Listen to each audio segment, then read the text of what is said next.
I would like to use the 50-50 lifeline. This is the game show Who Wants to Be a Millionaire. Chances are you might have watched some of its episodes, whether on TV or on the internet, or if not, at least must have heard of this famous TV game show. The game show features contestants attempting to win a large cash prize by answering a series of multiple choice questions that each have 4 possible answers. That's 25% probability of answering correctly. The contestant must give the right answer for every question in order to win the $1 million. However, a single mistake will immediately end the game. Throughout the course of the US version of the game show, only 12 out of almost 3,400 contestants managed to answer all the questions correctly. That's only about 0.3% chance of winning the grand prize. But what if the number of choices were reduced to 3 instead of 4? Or if the 50-50 lifeline, which can eliminate half of the choices, could be used multiple times rather than only once? Is it possible that there would have been more than 12 winners overall already? Would the game become easier, resulting in more winners? Well, I will try to answer that later. But this video isn't all about who wants to be a millionaire, but it explores a paradox that can likely relate to the show and probably to you. Life's echoes. Life revolves around choices. Whether we want it or not, we must make choices every second of our lives. And if this seems difficult, just think about the overwhelming number of options we have today. From what we eat, what we wear, and even from what we could watch from various streaming services. There are plenty of choices to choose from. But not long ago, life was much simpler, as choices were limited, unlike in today's modern world, where we seem to have infinite choices. This abundance of choices raises an important question. Is having more options necessarily a good thing, or can having too many options be as overwhelming as having no choice at all? According to American religious leader and educator David McKay, freedom of choice is more to be treasured than any possession earth can give. Freedom of choice is a crucial element for our well-being, and the belief that maximizing this freedom will improve our well-being is deeply ingrained within us. And this belief leads to a desire for more options, which has also led to an increase in the number of choices available to us today. We are driven by the notion that more options lead to greater success and satisfaction. However, despite the abundance of choices, which is supposed to improve our well-being, we still face dissatisfaction.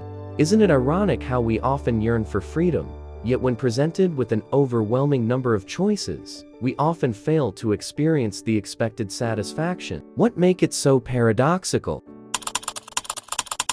A study was conducted to examine how the number of options available affects consumer behavior. The experiment set up 2 tables with different conditions. The first table, known as the extensive choice condition, offered 24 different types of jam for people to test and buy. In contrast, the second table presented the limited choice condition, offering only 6 different types of jam. The study collected data on the number of individuals who tried the jams on each display table, and as well the number of consumers who made a purchase in each condition. Surprisingly, despite a higher number of shoppers stopping to try the jams at the display table with 24 options compared to the one with 6 options, it was found that shoppers in the limited choice condition actually made more purchases. This is the paradox of choice, which refers to the idea that while having a multitude of options may seem desirable, it can actually lead to decision paralysis, dissatisfaction, and regret. The paradox arises from the belief that more choices will result in greater freedom and happiness, but it often ends up overwhelming individuals and making it more difficult for them to make a decision. The paradox can be attributed to 4 factors, with the first one being the anticipated regret. It's easy to imagine that you could have made a different choice that would have been better. This imagined alternative induces you to regret the decision you made, and this regret subtracts from the satisfaction you get out of the decision you made, even if it was a good decision. The more options there are, the easier it is to regret anything that is disappointing about the option that you chose. The second factor is the opportunity cost. How much we value things depends on what we compare them to. When there's a lot of alternative, it's easy to imagine the attractive features of the alternatives that you reject. That makes you less satisfied with the alternative that you've chosen. When you choose one thing, it means you are not choosing the other alternative that may have lots of other attractive features, which makes your decision less attractive. The third factor is escalation of expectations. With few options, the expectation are low, but with too many choices to choose from, the expectation goes up. You could easily say that with these so many options, one of them should have been perfect. When you compare your choice to what is expected, it is easy to be disappointed when your expectations are not met. Adding more options only increases the expectations people have for the quality of those options, and this can only lead to less satisfaction, even when they are considered good. The last factor is the self-blame. Mistakes are part of decision-making, and if you are dissatisfied with your decision, it may be easier to forgive yourself when there were limited options and your choice turned out to be wrong. However, when faced with an abundance of alternatives and your chosen option disappoints, it becomes difficult not to blame yourself for making a poor decision. These factors are the reason why, even though more options seems to be desirable, it sometimes leads to confusion and analysis paralysis.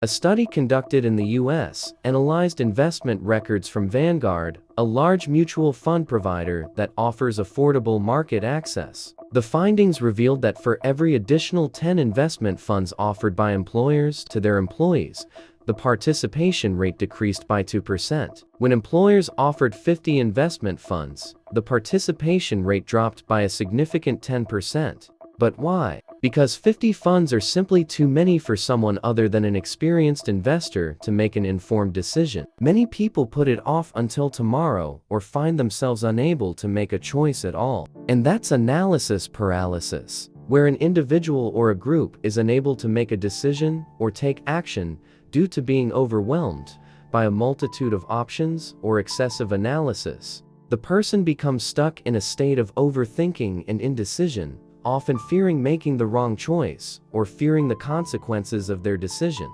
But the truth is, there is no guarantee that spending all that time analyzing and overthinking will lead to greater happiness or satisfaction with your choice. So, in a world that offers an abundance of options in every aspect of our daily lives, how can we avoid falling into the trap of choice overload bias? How can we shield ourselves from the accompanying stress it brings? Choosing well is especially difficult for those who are determined to make only the best choices, known as maximizers. According to Schwartz, there are two types of decision makers: maximizers and satisficers. Maximizers always strive for the best possible option, seeking all available information to make the optimal choice. However, this often leads to stress and regret as they evaluate countless alternatives. They spend excessive time and energy before reaching a decision, even when there is no clear winner. On the other hand, satisficers are individuals who settle for a choice that meets their essential criteria. They spend less time making decisions and are content with options that are good enough for them. Consequently, they tend to experience greater satisfaction and overall well-being. Ideally, one should strive to be both a maximizer and a satisficer depending on the situation. It is essential to choose wisely when to invest time and attention for the best outcome possible. There are instances when we may not need to care as much, and times when a thorough evaluation is necessary. Being a maximizer for the few significant matters, and primarily a satisficer, can strike a balance. The paradox of choice is a psychological bias that has significant implications for our decision-making and overall well-being, especially in our modern world of endless options.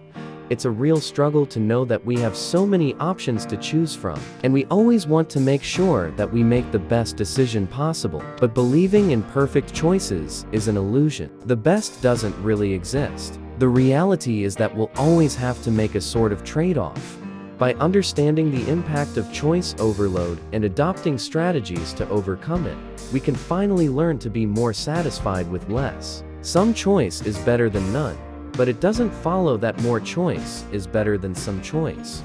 To answer the question raised earlier in the video, yes, mathematically reducing the number of options can improve the probability of selecting the correct answer. If the choices are reduced from 4 to 3, the probability of guessing the correct answer by chance increases. However, it's not an absolute guarantee, as the success in the game ultimately depends on the contestants' knowledge, decision-making skills, and ability to reason through the questions effectively, just like in real life.